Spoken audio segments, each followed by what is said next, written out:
Okay, so last week we focused on what was called a linear relation, and this week you're focusing on what's called a linear equation.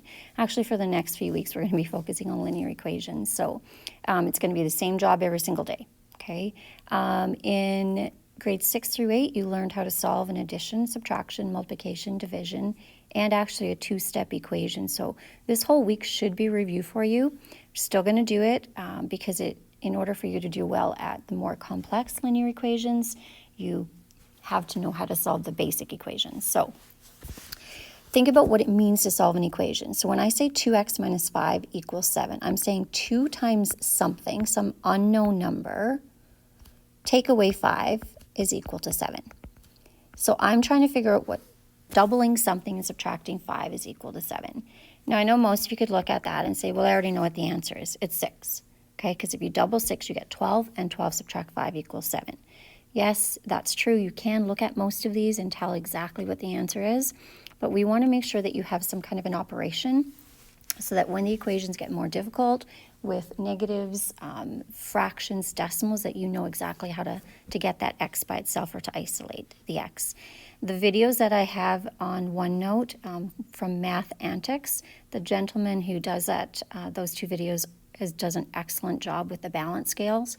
So I would urge you to watch those videos.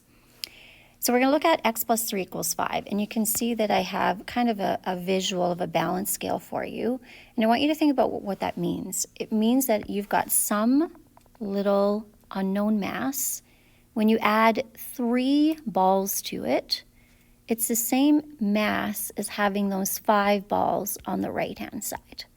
Okay? And my job is to get the x by itself. So I want to figure out exactly what x is equal to as a mass. How many of those balls would represent x?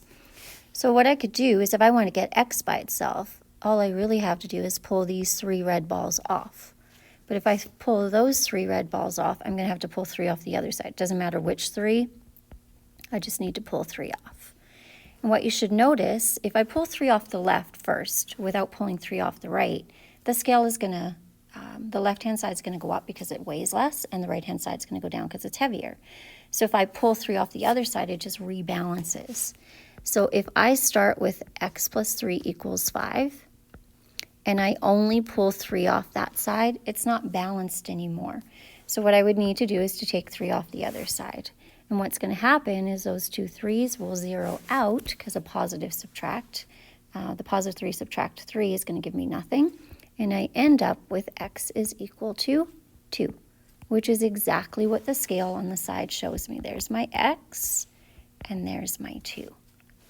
So how do you isolate a variable in an addition equation? You always use what we call the inverse operation, which is subtraction. And of course, it's going to work every single time because you want to get rid of an addition of something, which is to take it away. I'll just do one example with you. It says to solve each of the following equations, then verify. Verify means to substitute the number back in that you found and see if the left-hand side equals the right-hand side. I'm not worried if you verify every single question because it does get tedious, but try a couple every now and then just to make sure you know how to verify. So if I do question B, I see that y plus 15.2 is 26.1. I need to get this y right here by itself. And in order to get him by himself, I need to take that 15.2 off the left.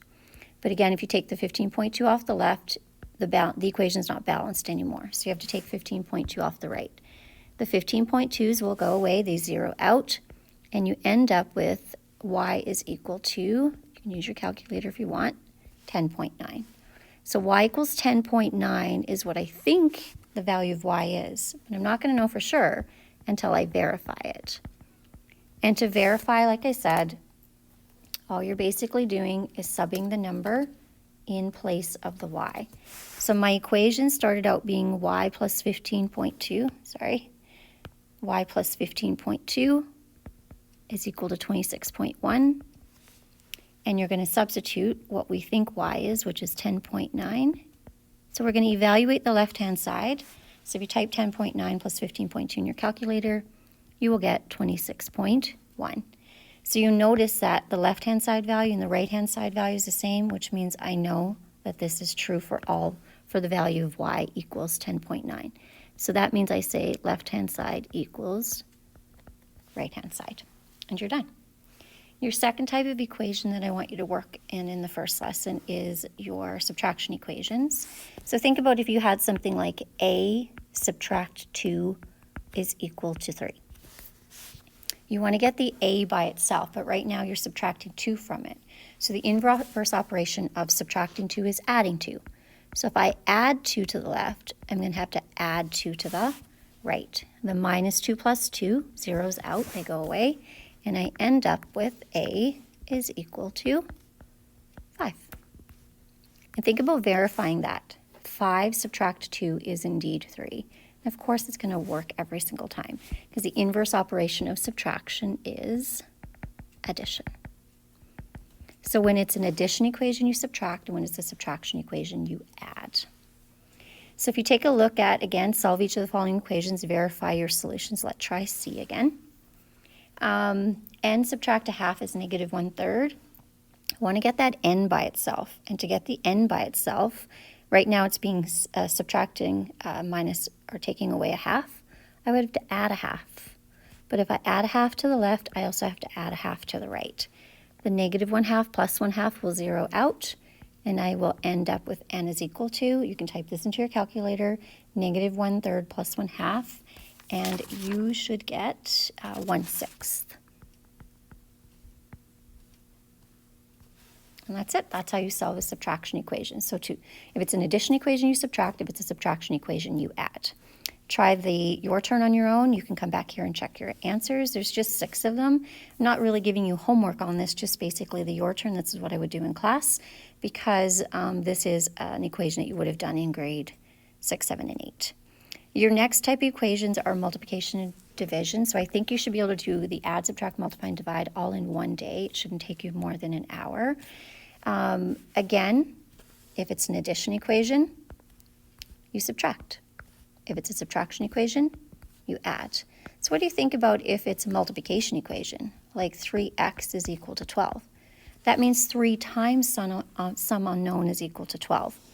So the inverse operation of multiplication is not subtraction, it's not addition, it's division. So it means I need to divide the left-hand side by 3. But if I divide the left-hand side by 3, I also have to divide the right-hand side by 3. So you can see this time it's not zeroing out, but 3 divided by 3 is 1. So you just get your x by itself again. Your job is to get x by itself. So x is equal to 12 divided by 3, which is 4. If you have a division equation, something like I have b over 5 is equal to 6. Currently my b, which is what I'm always trying to isolate or get by itself, it's being divided by 5. So I can't divide it by 5 again. I need to get the b by itself. So the inverse operation of division is multiplication. So I'm going to multiply the left-hand side by 5. But if I multiply the left-hand side, I also have to multiply the right-hand side. What happens is 5 divided by 5, again, gives me my 1. And I end up with b equaling 6 times 5, which is 30. And you're done. So just to keep in mind for all of these questions, when it's an addition, you subtract. When it's subtraction, you add. When it's multiply, you divide. And when it's divide, you multiply. So I think that should take you through all the way to page 22. Come back here and take a look at the answers because they were just your turns. And then in the next video, I will solve some 2-step equations for you. Good luck.